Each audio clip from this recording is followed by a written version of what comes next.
Raha matoko lasy tompoko vavy ary tonga soa atao anatin'ity fandarana manokana iarahanao amin'ny TV Plus Madagasikara ity. Araka nefa nampahafantarina antsika atao anatin'ny andro vitsivitsy dia resaka ny tontolo ny fandraharana isika, iresaka n'ireo asa mety ho ataon'ireo teratany malagasy any ivelany, nanasana indrindra n'Andriamatora Jason Jean Firmin sy Ramatoa Ravinarindra miary na dia izay filoha tale jeneraly sy tale jeneraly ny LGT na ny rajson général Tchadine LLC. Miarabanareo ary misaotranareo manaiky asaina eto amin'ny plateau-ny TV Plus Madagasikara amin'izao alina izao. Miarahaba ny malagasy rehetra manaraka izao fandaharana izao. Miarahabanao koa Andriamatoa Abrahama Razafy. Ary miarahaba ny fianakaviana rehetra any Madagasikara any. Miarahaba koa ny mpiasana RGT rehetra manaraka izao fandaharana izao. Faly miarahaba antsika rehetra manaraka izao fandaharana manokana izao ny tenako. Miarahabanao ihany koa Andriamatoa PDG, miarahabanao Abraham Razafy, tsy adino koa ianareo mpiasan'ny RGT rehetra eto Dubai sy any Madagasikara, kopa-tanana ho antsika rehetra. Miarahaba tompoko. Araka nambara teo dia iroso atao anatin'ny fandaharana isika ny fanontaniana voalohany dia tsara ampahafantarina ny mpanaraka ny fandaharana ity ampiandohana hoe inona marina moa izay antsoina hoe RGT na ny rajson général Tchadine LLC izany, inona ny zavatra atao ao ary araka ny efa hitahita ihany tena anivon'ny tambazotra agence recruter na agence miantso an'ireo mpiasa hiasa any ivelany ve ity RGT ity. Ny RGT dia fitambarany orinasa maromaro izy io aty Dubai. Ny orinasa ao anatiny orinasa depuis 2013, orinasa nay 2013, 2014, 2015. Fa fitambarany zany rehetra zany no ny forononay vaovao presque enim-bolana lasa zay dia nantsoinay hoe RGT ny anarany na rajson général Tchadine. Maromaro ny zavatra atao ao, ny activité ao anatin'ireo en tant que orinasa maromaro samy manana activité. Misy real estate ao, real estate na immobilier. Misy ao import export. Ya raha malala moa gasy rehetra eto mahalala anahy, zaho efa mpandefa tomobily foana any Afrika depuis zay. Dia reny natambatsiko orinasa anankiray, groupena orinasa anankiray dia nataoko nantsoiko hoe RGT ny anarany. Tsy agence izahay fa orinasa mahaleo tena, entreprise mahaleo tena fa tsy agence.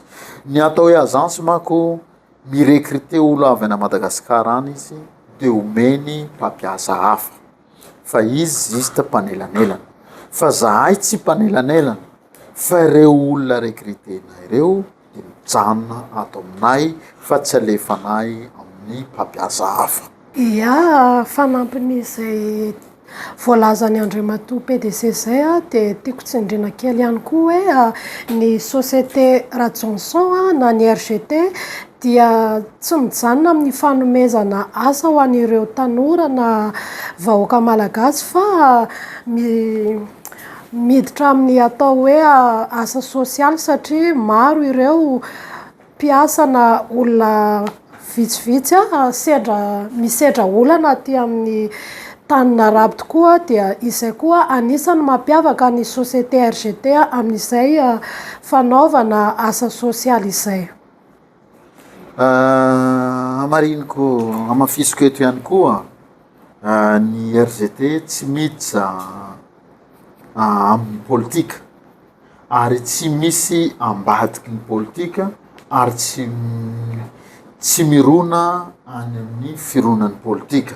Zahay dia mahaleo tena tsy any fanjakana ary tsy any mpanao politika.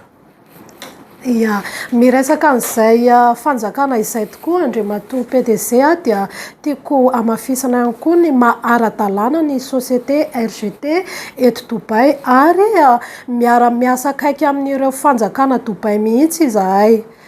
Andriamatoa Filoha Generaly izay no mahakasika n'ity vondrona RGT ity tsara iny nefa ny mampafantatra hoe iza marina moa no mitarika an'izany vondrona RGT izany, inona ny lalana nolalovany, inona avy ireo dingana efa narahany tao anatiny izay tontolo ny fandrarana izay, inona ny atao hoe mari-pahaizana entiny hitantanana n'izay vondrona orinasa izay afaka ifampizaranao amin'ny ampijery amin'izao alina izao ve? Oui, zaho moa tsisy alala hoe anarako Rajaoson Jean Firmin. Avy any Tuléar za, avy amin'ny quartier antsoina hoe Mahavatsy 2 tao nipoirako. De nianatsy teo manodidina teo ihany koa zao tamin'ny école tarimy primaire akaiky eny. De nihitatra nankany amin'ny lycée, de nanohy fianarana nankany Antananarivo ao. Vita tao amin'ny élément ny bakako, de nanohy teny Ankatso aho, nanao droit. De tsy nijanona teo ihany koa fa nankany nanao médecine tery amin'ny psychologie za teny amin'ny Alakamisy ny Ambohidratrimo. Tsy nijanona teo ihany aho fa mbola nanohy nankany amin'ny Pretoria University any South Africa. Tao zao nanohy ny fianarako administration business management. Nahazo MBA zao tao, zay antsoina hoe master degree business administrative. De tsy nijanona teo ihany koa zao fa nandeha nankany nahazo bourse extérieure nankany à Londres. De tao amin'ny Cambridge no nahazo ny doctorako, nahazo PhD tao amin'ny Cambridge zao, izay mentionné zareo ma-docteur ana. Tsy nijanona teo ihany anefa zao fa nahazo nzay koa zao posta vaovao tao amin'ny alalan'ny Albadad. Albadad io orinasa internationale eto Dubai. De postako voalohany tany New York, tsy nijanona teo ihany, fa postako faharoa taty Dubai. De zaho ny directeur général tao amin'ny Albadad, izay société mpanamboatra automobile, société mpanamboatra avion, ary société mpiasa ao anatin'ny orinasa io 200 000 personnes. Tao indrindra no nanosika hanana ambition hoe andao aho hanorina ny anahy manokana, hanangana ny orinasako manokana, ka nanangana ny ahy aho, nataoko import export aloha voalohany, mpandefa entana, mpandefa automobile mankany Afrika, mpanafatsy automobile avy any Amerika ho tonga eto Dubai. De zay première qualité moa tazomiko eto Dubai, de deuxième qualité alefako any Afrika, ohatran'izay. De tsy nijanona amin'ny orinasa anankiray io ihany fa nitohy anankiroa, telo, efatra, hatram'izao fotoana zao manana orinasa 20 eto Dubai ao, izay navonjoko amin'ny orinasa anankiray antsoina hoe RGT. Zay ny lalako talohany nahatonga anahy ho PDG ny RGT. Andriamatoa Filoha Generaly, manaraka ny commentaire ny olona ao anatiny ireny tambazotra tserasera ireny ary mijery sy mieritreritra an'ilay lela vola 10 tapitrisa ariary averiko indray mandeha 10 tapitrisa ariary 50 millions de FMG mavesapesatra ihany zany ho an'ny tanora malagasy, mavesapesatra ihany zany ho atsika malagasy raha hitady an'izany lela vola izany entina hiasana any ivelany, atao hoe investissement no hiantsona anazy. Ny fanontaniana mipetraka dia hoe tsy tokony ianareo izay mitady mpiasa ve no miantoka n'izay vola 50 millions de FMG 10 tapitrisa ariary izay, fa mbola ny malagasy indray no andeha hiantoka an'izany satria misy ireo fitarainana mivarotra tanorazana, mivarotra tanimbary, mivarotra fananana mihitsy mitady an'izay 10 tapitrisa ariary izay mba andehanana any ivelany. Misaotra anao Monsieur Abrahama nametsaka an'izay fanontaniana zay ary tena fanontaniana manan-danja tokoa zay satria petsaka ny olona manontany zany. Tsy vola kely tokoa izany 50 millions FMG zany any Madagasikara. Oui, tena vola be zany. Fa leo angamba itondrako anazy Monsieur Abrahama le teninao hoe investissement le izy. Investissement amin'ny tenan'le olona. Oui, misy lalàna roa eto Dubai, ohatrany mifanipaka nefa mifameno ihany koa. Misy lalàna anankiray voalohany de ny mpampiasa no miantoka ny depense rehetra. Kanefa nitondra faisana ho an'ny malagasy rehetra zany zavatra zany. Iarahantsika mahita ireny gasy amin'ny asa amin'ny tanana arabo mijaly mitomany, mangiry firy, mitaraina, vonjeo zahay fa mijaly, vonjeo zahay fa tena mila vonjy amin'ny fanjakana.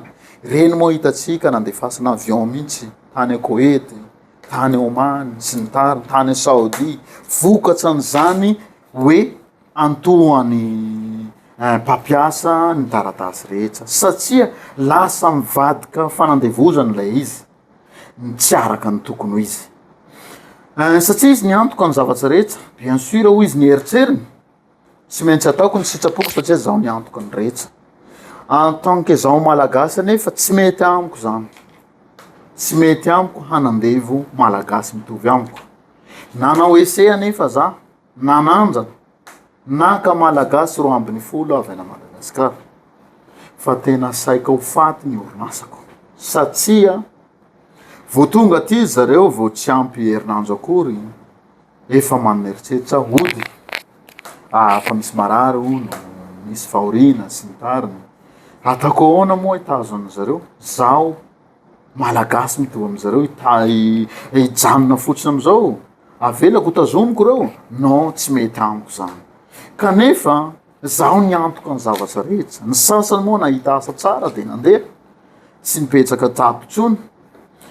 De nandinika za amin'ny directeur rehetra ato hoe tsy mety tsony le izy satria fadisoako ny recruter an'zareo gratuit satria na ireny mpiasa mandeha amin'ny tany arabo lazaitsika fa antoany mpampiasa ny taratasy rehetra reny angeka mbola mandoha volany amin'ny agence.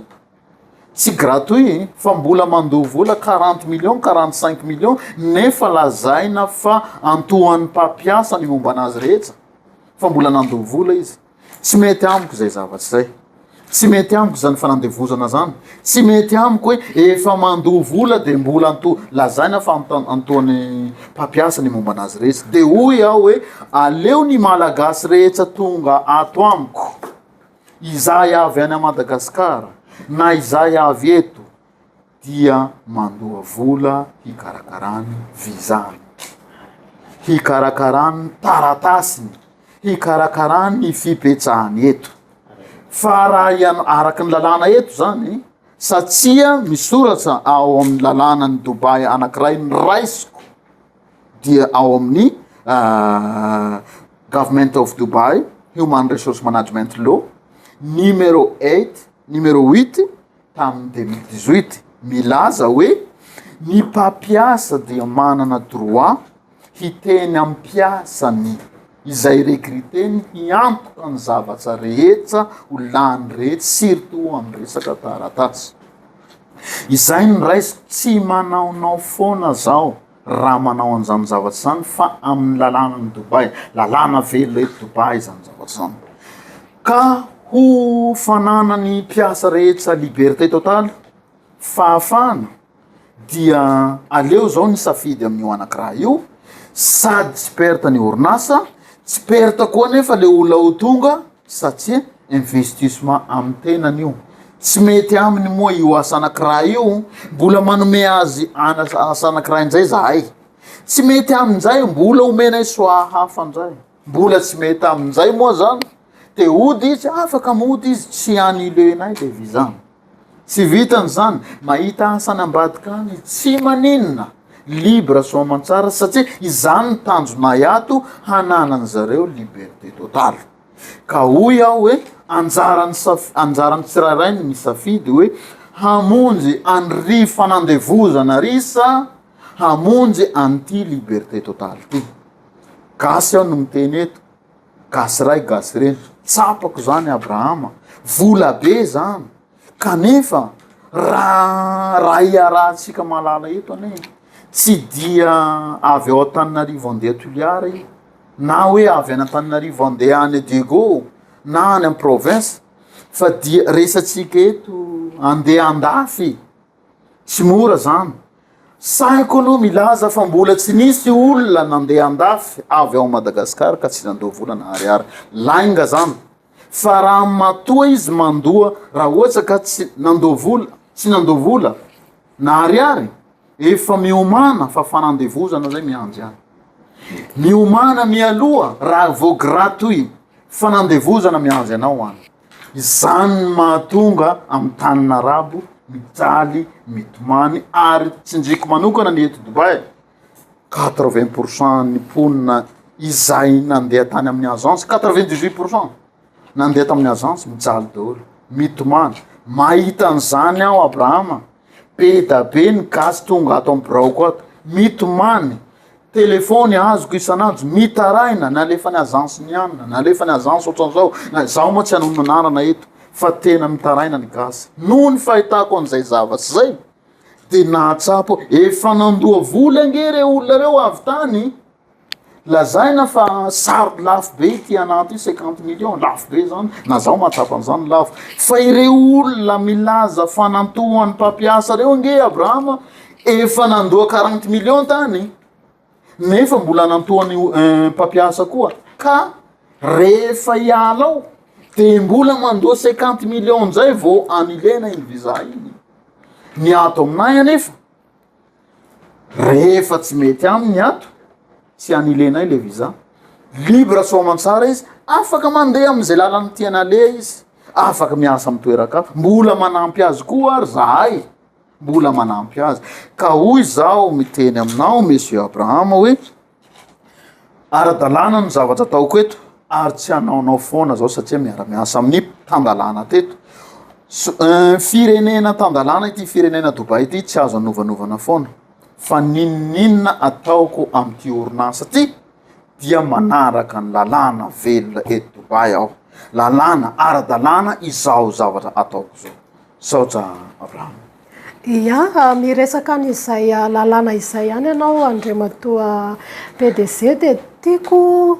hoampiana kely ary anome ohatra ho antsika na exemple amin'izay resaka izay ohatra raisiko amin'izany dia ireo mpiasan'ny Dubai Taxi mino fa misy ireo malagasy vitsivitsy miasa amin'izay atao hoe Dubai Taxi zay afaka manamarina na mandiso anyity teniko ty izy ireo mpiasa mpanjakana izany hoe ny fanjakany Dubai na ny RTA no mirecruter an'izy ireo voalaza ao anatin'io lalànany RTA io nefany fa raha ianao hiditra amin'ny hiasa ao amin'ny Dubai Taxi dia misy investissement ohatr'izay ihany koa ianao anatin'izay ny permis de conduire anao satria raha malala fa tsy afaka mitondra fiara eto Dubai ianao raha tsy manana ny permis de conduire aveto na efa nanana ny permis anao ary ianao tany Madagasikara dia mila izay rehefa tonga eto Dubai ao anatin'izay koa raha ohatra ianao mbola tsy manana ilay atao hoe ID anao de misy fandraisana anjara asainy zareo ataonao zany hoe na ny fanjakany eto Dubai ary andriamatoa filohan'ny société dia manao an'izay lalàna ny voalazanao teo izay ka ho antsika izay milaza fa tsy ara-dalàna ny hoe société na ny mpampiasa maka vola na ataoko hoe mampandoha vola visa ho an'ireo mpiasa de tsara amintsika ireny mba manadiady tsara aloha fa araky ny tenin'ny PDG teo moa de misy karazany roa izay lalàna zay fa ianao no tompony safidy hoe iza no mety aminao aiza no aleanao dia anjaranao ny mandray décision finale fa ireo lalàna voalazany teo zany dia lalàna velona eto Dubai na ny mpiasan'ny taxi rehefa miala efa nandoa vola izy efa nandoa vola be izy momba ny ID-ny sy ny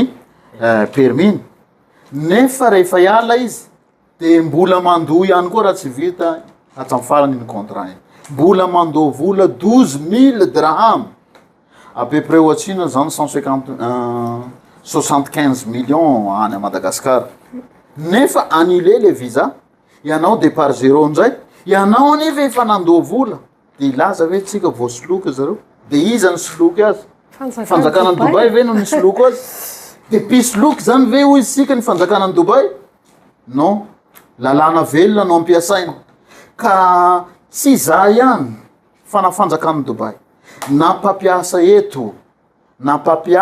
eto Dubai be da be manao an'izany tsy za ihany ane tsy za ihany no manao an'izany tsy ato ihany no manao an'izany fa be da be fa le izy manko mikasika ny malagasy de hitariny olona problema be satria malagasy le izy fa maro tena tsy afenanao monsieur Abraham be da be ny gasy voasoloky ny firenena samy hafa eto voasoloky ny Pakistan tsy teny anaran'olona voasoloky ny Afrikana fa tomany aty aminay aty migogogo fa tsy mahasahy ataony zareo tahaka an'io ataonanay io tsy sahy miteny tsy sahy manala baraka tsy sahy mitory fa mitaraina aty no azo atao inona ny antony satria le izy tsy malagasy fa raha vao malagasy ratsy io tsy mety io mahay lalàna daholo ny olona rehetra satria le izy mikasika ny malagasy sao mahay lalàna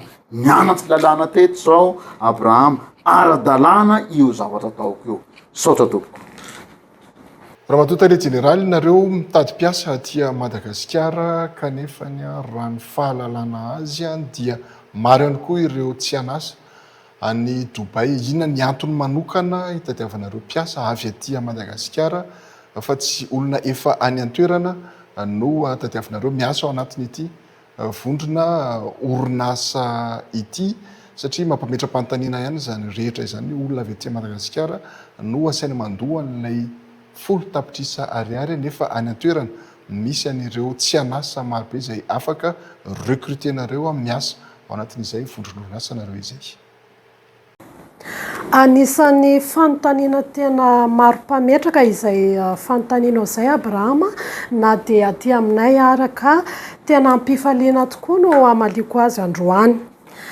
marina tokoa fa maro ny gasy tsy anasa eto Dubai amin'izao fotoana izao fa ilay fanontanianao teo moa hoe fa maninona ianareo no maka olona any Madagasikara fa tsy ny olona efa any Dubai no recrutenareo de eto zany teny teo vao publique eto hoe tamin'ny voalohany nitsanganan'ny société RGT tsy nanana eritreritra mihitsy ny filompanorona tamin'izany fotoana izany hoe andeha aka olo any Madagasikara ary ny tena tanjony ara de mba ho fanampiana ireo zandry zoky teto Dubai satria maro izy ao teo ireo gasy tsy anasa teto natao ny fiatsonay hoe nanasana ireo malagasy rehetra nisy porte ouverte mihitsy tamin'izay hoe tongava ianareo zay liana iara-iasa aminay misy moa ireo olona marobe tonga namaly ny antso ary amin'izao tsika amin'ny teny zao dia 50% ampiasa ato aminay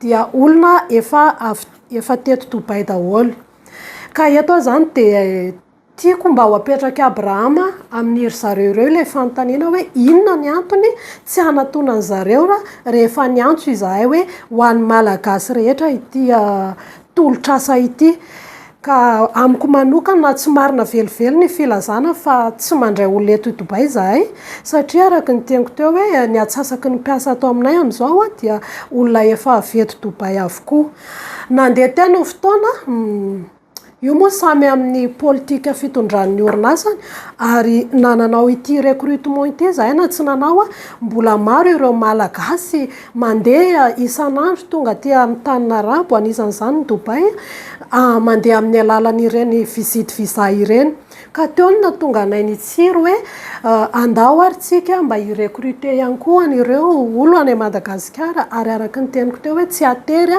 fa raha manana moyen amin'izany izy de raisinay atanandroa araka le lalàna efa nivakiny Andriamatoa PDG teo moa hoe miankina amin'izay safidinao de mino angamba fa mavaly ny fanontaniany Abraham zay valiteniko zay fa raha ohatra ka mbola tsy mazava de asaiko mihitsy ry zareo eto Dobay amaly hoe inona ny antony tsy andehanany aty aminay ary mbola averiko eto izay antso zay hoe ho anareo zay te hiarasa aminay tongava ny bureau anay tsy mifidy anizaniza zany fa tongava mifampiresaka mijerijery zay mety aminao de mijanona ianao tsy mety aminao de tsy atery le izy misaotra tompoko ary mbola hamafisiko eto misokatra ho an'ny malagasy rehetra indrindra ianareo efa eto Dobay ny RZD manjoso tongava fa manjay anareo Antananjoy zaka aza miaiai any ambadika any any tsisy pirofo tebotebo aza miai no feon'olona tongava ny tenanao eto manontany mahita tsy adaly anao matoa mandeha ty an-tany lavitra ty fa lehilahy lehibe misaina vehivavy lehibe misaina ianao tongava ty de manontany manadiady fa raha any any anao mikapokapoka any ambadika any foana hoe tsy ohatran'izao io tsy mety pisy loko ohatran'izao no tsy mety zany vehivavy lehibe misaina ianao lehilahy lehibe misaina ianao tongava averiko misokatra ho an'ny malagasy rehetra indrindra isika eto Dobay ny orinasa RZD na manana taratasy ianao na tsy manana taratasy ianao tongava fa misy fifanarahana azo atao manana diplôma ianao tsy manana diplôma ianao tongava fa misy fa fifampirarahana entre atsika fa aza milentika any foana ka zahay be da be tsy anasa eto maninona le zahay tsy anasa eto tsy rekrite mirekrite anareo zay tongava fa tsy any foana nareo manino zahay tsy rekrite fa manino ny any a Madagasikara tamy voalohany tsy nieritseritsy a Madagasikara mihitsy zay fa ny fitsinjovanay anareo eto tsy anasa sahirana ao anatin'ny problème lalina na tonga anay hoe aleo rangaha votana reto malagasy reto fa mampalahelo de rehefa tsy nitonga ianareo ny sasany tonga oui 50% mpiasa ato avy etolo fa ny sasany tsy tonga zahay mbola mitady olona nefa na de tsy nirekrite olona avy ana Madagasikara izahay mbola misy foana ny malagasy avy ana Madagasikara tonga ty ireny olona efa vonona reny tena tanjona anay satria ankaty Dobay any handamy depense aty Dobay any nefa zavatra mbola tsy fantatra ny aty visite visa alefa ny agence tsy aleo ve tsy enainay tsano efa misy zavatra rehetra efa eo asa efa vonona gratuit sakafo rehetrarehetra ianao efa ty maninona inona zany no manakana anay tsy mitsena ny reny olona reny tsy mirekrite reny olona reny fa misaotra indrindra Abrahama fa tsara be zay fanontanianao zay mino fa mazava ho an'ny rehetra zay satria tena fanontaniana be mpanontany mihitsy zany ary niteraka iay ny tsy fahalalana izay fanontaniana zay ny valim-panontaniana zay rehefa tsy hay tsara ny valim-panontaniana zay de niteraka iay mbola averiko ndray misokatra ho an'ny malagasy rehetra maneran-tany indrindra ianareo efa eto Dobay ny orinasa RZD saotra tompoko fantaniana manaraka satria anisan'ny tsara apetraka ihany hoe inona moa zany ny tena tanjonareo am'izay fampidirana mpiasa ataonareo am'izay vondron'orinasa nareo izay na ny tanjona ny tena tiana ho fantarana ao anatin'izay ry ahoana ny fomba atratrarana an'izany tanjona izay tianareo atongavana izany misaotra anao monsieur Abraham nametsaka an'io fanontaniana io fa tena tsisy orinasa na société na association ety ambony tany ka tsy anana zany tanjona zany tsy anana vision ny tena tanjona anay dia hahazo hanova ny tantaran'ny malagasy hihatsara ary hikolokolo ny tanora malagasy hahaleo tena mba hanana safidy malalaka amin'ny hoaviny be da be ny malagasy am'izao fotoana zao manaiky ny asa zay misy eo fotsiny fa tsy manan-tsafidy. Izay zavatsy zay tsy mety fa tokony hanany safidy malalaka ny malagasy. Hahaleo tena malalaka indrindra ao amin'ny fanjarahana, ao amin'ny monde business international iraisam-pirenena. Izay ny tena tanjona anay, hanana ny malagasy fahafahana, fahalalahana amin'ny sehatra international. Zany indrindra mahatonga anay ao anatin'ny mission-nay le investissement ataon'ny mpiasa mikasika ny vizany. Satria any amboalohany izy de efa manana fahalalahana. Satria efa programanay ihany mba hanana ny fahalalahana rehefa vita ny formation, rehefa vita ny asany ato. Ato aminay moa misy formation be da be, misy zavatra atao be da be gratuit. Izay no anisan'ny mission, izany no anisan'ny programme araka ny tenin'ny monsieur Abraham teo hoe ahoana no atanteraka an'izany tanjona zany. Vao manomboka miditsato ny ankizy de efa mametsaka sahady zay stratégie mba hanana ny fahalalahana, mba hanana ny liberté, de mianto tena izy. Efa malalaka zany izy. Vao tonga eto zany de efa manana fahalalahana. De omena information, volavolainay, ampianarina tenin anglais, ampianarina tsaikefa, ampianarina zay zavatra hita fa hahasoa azy. Ka rehefa vitan'izay rehetsarehetsa zany, malalaka ho azy, efa malalaka foana ke, efa libre foana izy nidirany tato e. Ka izany mahatonga anay sira azonay antoka, tsy maintsy tanteraka izany tanjonay zany, satria vao miditsato izy efa manao dingana ho any am'le tanjonay sahady. Zany indrindra tompoko, zany indrindra monsieur Abraham. Fa tena manaraka mitodika amin'ny ramatoa generaly, manahoana moa zany mahakasika ny karama izay raisin'ireo mpiasa ao aminareo, ohatrinona ny karama atao hoe farany ambany, raha ohatra ka izay no afaka ilazana azy, ahafahana mivelona tsara ve ny karama farany ambany izay raisin'ireo mpiasa ao aminareo, mivelona eo ihany fa makany ivelany, tsy maintsy misy an'izay fitadiavana izay, ahafahana mametraka vola à côté amin'ny teny frantsay nazy mba anao hoe tahiry anga sy ahafahana ihany koa mandefa vola ho an'ireo fianakaviana aty Tanindrazana, aty Madagasikara rehefa tonga miasa any Dubai izay.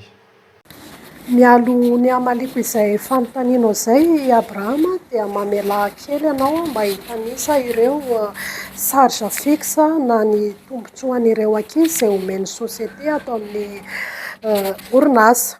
Anisan'izany ny trano, izany hoe ireo mpiasa atao aminay zany dia omena trano gratuit, omena ihany koa transport gratuit, ary ao koa ny sakafo fototra zay ahafahana miaina amin'ny fiainana andavanandro. Ao anatin'izany ihany koa iny obligatoire ny wifi, ny gazy, ny rano izay mariako fa tsy rano amin'ny robinet fa ireny rano azafady manona ohatran'ireny eau viva ireny, fa rano aty Dubai.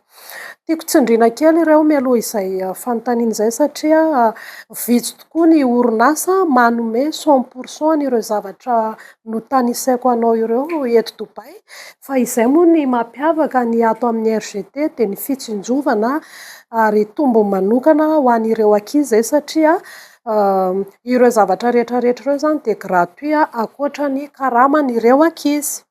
Hiditra amin'ny valim-panontaniana amin'izay raha momba an'ireo karamany mpiasa ato aminay. Araka ny zavatra nazavaiko tery ambony tery moa dia hoe misy karazana na kategoria maro ny asa ato aminay, dia arakarak'izay zany ny sokajina ny karamanao. Fa anome ohatra anankiroa angamba satria ilay fanontanianao teo no ovaliako. Ohatra amin'izany ny cleaner ato amin'ny RGT zao dia mikarama 10 metry sy 1 tapitrisa, nefa araka ny fijoroana vavolombelona nataon'ny filoha mpanorina teo dia hoe olona sady tsy mahay manoratra na anoratra any anarany amin'ny fiche de présence ary izy tsy mahay, asainao mamaky tena izy tsy mahay, fa misitraka izay karama 10 hetsy sy 1 tapitrisa ato amin'ny société izay, akoatra ireo tombotsoa sy ny activité madinidinika izay omeny ny société ho an'ireo ankizy ireo. Na izany na tsy izany koa misy ireo ao anatin'izany ohatra hoe ny sales ny marketing izay betsaka indrindra atao aminay dia mikarama izy ireo manodidididina ny 18 millions ary tiako marihana fa ireo karama teneniko ireo mety mbola hiakatra satria arakaraka ny objectif. Fahafantarantsika ny sales zany manko dia commercial zany hoe tsy maintsy misy objectif ao anatin'izay, mety hiakatra io montant teneniko io nefa na izany na tsy izany misy ihany koa ireo manager, directrice, directeur mikarama manodidididina 50 millions ihany koa fa zay le nazavaiko anao teo hoe arakaraka ny kategorian'ilay olona ny karamany. Mino aho fa mahavaly ny fanontanianao angamba izay valy teniko izay Abraham. Saotra tompoko. Dia araka ny tenin'ny Abraham teo koa hoe mahavelona ve satria mandeha any andafy zany mba mandefa vola amin'ny fianakaviana. Raha tinina manokana aloha misy Abraham, zareo aty efa tsy miantoka ninon'inona fa tsy alaina amin'ny karama nefa ny dépense andavanandro. Libra tsara ny karama ampiasainy halefana ny fianakaviana. Libra tsara.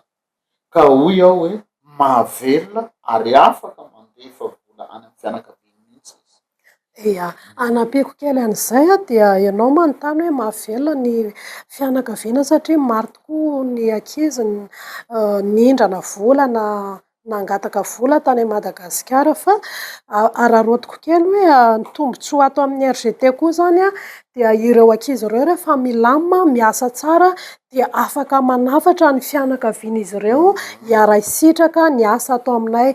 Raha ianao mpivady ohatra, raha mbola tsy ohatra tsy voatery miara-mandeha ianareo mivady na mpiray tampo nareo na mpihavana dia afaka mifampisintona mandeha aty aminay. Izay mihitsy ny tombotsoa ato amin'ny RGT zany.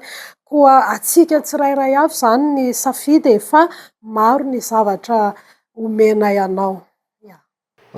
Toy ny atao hoe recrutement izay tanterahanareo mety misy fetrisa ve tadiavina ao anatin'izay fitadiavana mpiasa izay tanterahanareo any Dubai zay sy Roviana, mety farany mety misy filazana ve hoe tapitra hatreto izay isa izay tsy mandray intsony raha ny fomba filaza azy. Amaliko an'izany fanontanian'ny Monsieur Abraham zay dia zao hoe io moa Monsieur Abraham mitovy amin'ny orinasa rehetra maneran-tany dia tsy maintsy misy farany foana ny recrutement rehefa feno ny toerana banga rehetra. Hatreto aloha manodidididina eo amin'ny 700 ny olona ilainay. Zahay ato anefa efa 100 mahery. Ny mbola efa any Madagasikara efa miomakomana ankaty efa nahazo visa efa misy 50 mahery. Eo am-piandrasana visa efa misy 100, zany hoe efa manodidididina any amin'ny 300 mahery any zahay. Ka en plus n'izay ny olona efa nanomakomana koa efa nahazo lettre d'acceptation efa ny acceptenay efa manodidididina any amin'ny 200 any ho any. Zany hoe efa manakaikaiky 700 ihany zay Monsieur Abraham ka efa madiva hifarana ny recrutement ato efa mamarapara anazy moa zahay ka rehefa feno ny banga rehetra dia tapitra ny recrutement nay. Ohatran'izay aloha ny farany fa hatreto aloha mbola tsy précisé tsara hoe oviana ny farany amin'ny oviana ary rehefa oviana fa efa madiva hifarana zahay am'izao. Anisan'ny fanontaniana manitikitika Andriamatoa Filoha Jeneraly sy Ramatoa Tale Jeneraly mahakasika an'ireo tranga izay misy fitarainana, andeha atao hoe fitarainana ny ilazana anazy ho an'ireo malagasy izay tonga miasa any Dubai, mahakasika an'ireo atao hoe condition de vie na ny fomba fiainana rehefa tonga any antoerana mety misy tsy mifanaraka amin'izay nieritreretina tamin'ny niangana taty Madagasikara, mety misy ny fampijaliana mahazo any antoerana, inona ny mety antoka omenareo an'ireo malagasy izay ho avy any antoerana, izay recrutenareo, izay ho ampidirinareo hiasa, fa tsy hisy an'izay fahadisom-panantenana no ilazantsika anazy rehefa tonga ny antoerana izay, satria averika ihany fa mafisatra ihany izay vola takiny ao anatin'ny fampidirana miasa izay. Ny atao aminay manokana aloha i Abrahama dia tsy mbola nisy ary tsy hisy mandrakizay zany hoe maltraitance ho an'ireo mpiasa, fa hatramin'izay ary tarigetranay mihitsy ny mba hoe hanomezana fahafana ho an'ireo ankizy ka mba ahavitany manao ny asa ny soamantsara, fa tsy voatery hoe ho ampijaliana na ho ampitondraina ny mafy foana izy ireo. Izay ny tombony fananana ray aman-dreny malagasy toa azy ireo, satria ny malagasy toa anao ihany no mety afaka hanana sentiment hijeranao. Ary araka ny efa voalazako tamin'ny teo am-piandohan'ity vidéo ty mikasika ireo mampiavaka ny société RGT dia ny fanaovana ireo asa sosialy, anisan'izany ny famoahan'ny société atsika ny ireo gadra, satria tato ato tokoa dia maromaro ireo teratany malagasy aty a Dubai somary hoe voasambotry ny polisy arakarak'izay samborandreo. Ary ny société RGT dia mitsangana satria tombontsoa amin'ny fifandraisana amin'ny fanjakana Dubai dia izay indrindra no ahafahanay manao an'izay zavatra izay. Asaiko manokana angamba i monsieur le PDG nazava an'izay hoe ohatra ny ahoana ny fifandraisana ka mahatonga azy hanana fahafana hoe amoaka ireo zaza malagasy izay efa any amin'ny prison dia avoaka, ary amintsika amin'ny teny izao dia miasa soamantsara atao amin'ny société RGT izy ireo. Oui, noho ny fifandraisanay malalaka, fandraisanay matanjaka amin'ny fanjakana eto Dubai no ananany RGT tombony amin'ny mifasilite le zavatra rehetra ataonay. Ohatra misy ankizy araka ny tenen'ny DG teo hoe misy ankizy voasambotsy ny polisy, dia manadiady aloha zay inona ny antony isamboran'ny polisy azy, fa rehefa fantatrinay fa noho ny taratasy fotsy, noho ny zavatra maivamaiva, noho ny zavatra tsotsotra, dia mitsangana izahay mamoaka azy dia mivoaka soamantsara. Misy koa ny ankizy sasany nalefan'ireny agence reny any antsanon'ny patron any mitaraina any amin'ny agence mitomany, miasa tsisy repos 24 heures sur 24 heures, miasa mafy tsisy torimaso nefa mbola mahazo kapoka indraindray. Dia ireny rehefa mitaraina aminay dia mitsangana izahay nahandro fety ary dia mitsangana manala an'ireny avy any amin'ny toerana misy anazy. Ka ny ato aminay indray ve monsieur Abrahama no hijaly ny any andavaka any ary esorinay mba hanana fahafana, izay indrindra mahatonga anay miteny hoe manomboka idirana dia efa sina condition mialoha ho tonga mankany amin'ny fahalalana, ho tonga mankany amin'ny fahafana noho n'izay responsable be da be zay. Ka raha ohatra Abraham miteny le olona ohatra zany tsy araky ny eritreretiny, araky ny teninao teo, so de désespéré le olona tonga any diso fanantenana. Raha diso fanantenana izy Abraham, manana fahalalana izy, manana fahafana malalaka tsara izy, satria ny vizany volany, ny taratasiny volany alany io, araka ny tenin'ny Abrahama teo hoe maromaro ihany zany folo tapitsisa zany mividy fahafana izy, sady mividy ny hoaviny, sady mividy ny futur mamiratra. Ka hoy zao miteny Abrahama eto hoe malalaka tsara izy amin'ny safidy rehetra, ka na de diso fanantenana izy sanatsy izay tsy hisy ato aminay mihitsy, sanatsy avoko, mbola manana fahalalana ihany ane izy misafidy am'izay tsy handiso fanantenana azy, satria izy efa manana taratasy ara-dalàna. ka hoy zao miteny anao Abrahama hoe izany indrindra ny antony io folo tapitrisa io, izany indrindra ny antony io vola be iarahantsika mahalala ifainy io, hananany zay zavatra fahalalahana zay, hananany zany fahafahana zany. Izany no tsy itiavanay ireny ankizy reny alain'ny agence, apetsaka any amin'ny agence de miasa amin'olo tsy fantatsa, hijaly hitaraina de mbola zahay ihany no sahirana.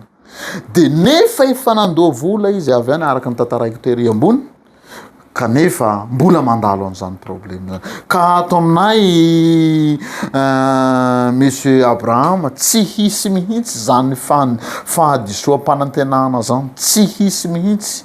Hatram'izao tsisy ary tsy hisy mandrakizay. Saotra tompoko. Fantaniko farany ho anareo mpitondra mpitantana eo anivon'ny firoronasa RGT ao anatina tontolo politika somary manahirana ihany na eto Madagasikara na ho an'ny fifandraisan'i Madagasikara amin'ny any ivelany. Ianareo sy ny tontolo politika, manao politika ve ianareo, misy fifandraisana amina mpanao politika ve ianareo, ahoana ny mety ho fijerinareo an'izay? Raha amiko manokana aloha monsieur Abraham, tsy mbola nanana antoko politika, za koa moa tsy mpanao politika raha teo, ary tsy mbola nanoana ny fanjakana malagasy ny fandimby teo, ary tsy misy antoko politika ambadiky ny RGT fa mahaleo tena tanteraky ny RGT. Mahaleo tena tanteraky ny RGT satria tsy misy fifanjaisany ara-politika any Madagasikara. Avako manokana, tsy misy fifanjaisany ara-politika any Madagasikara ny RGT. Fa ny fanjaisana ny fianakaviana, ny mpanao politika tonga aty Dubai, mandalo tany misy havana, andave aho manjoso ao an-trano, tranoko tsy mialon-drafy, afaka manjoso ny olona rehetra, na artiste io, na mpanao politika io, na fianakaviana io, na namana io, na olo-tsotra, mandray aho. Fa ny hoe fifanjaisana hoe misy politika ao ambadikin'io, na misy fifanjaisana antoko politika, tsy atompoko. Mbola tsy manana antoko politika aho ary tsy manao politika, fa mahaleo tena tanteraka ny RGT. Eto am-pamaranana dia misaotra betsaka ny TV Plus nanasa nahafahanay nitondra fanazavana na resadresaka mikasika ny orinasa RGT aty Dubai. Mankasitraka feno anareo izay natoky anay hatramin'izay zahay, ary mino fa mbola atoky anay nareo. Mankasitraka fa tena matonareo natoky anay dia ny zavatra azonareo ny tsapaitana natao. Itodika kely ho anareo izay efa napiditra dossier na taratasy taty amin'ny société aho, manome toky anareo ny société fa tsy maintsy tonga anay aty Dubai anareo rehefa vita fifanarana arak'asa. Dia ho anareo izay mbola te hiara-iasa aminay, mbola mandray zahay, tongava mitsidika amin'ny pazinay Radjonson GT LLC. Ao no ahafahanareo mifandray direct aminay, ary ho anareo izay eto Dubai misokatra 6 jours ho anareo ny birao dia ny any Bohel, Silver Home Building, AM Floro, office number AM15. Ny aty Sarja DIB Building, 10 floor, office number 1004.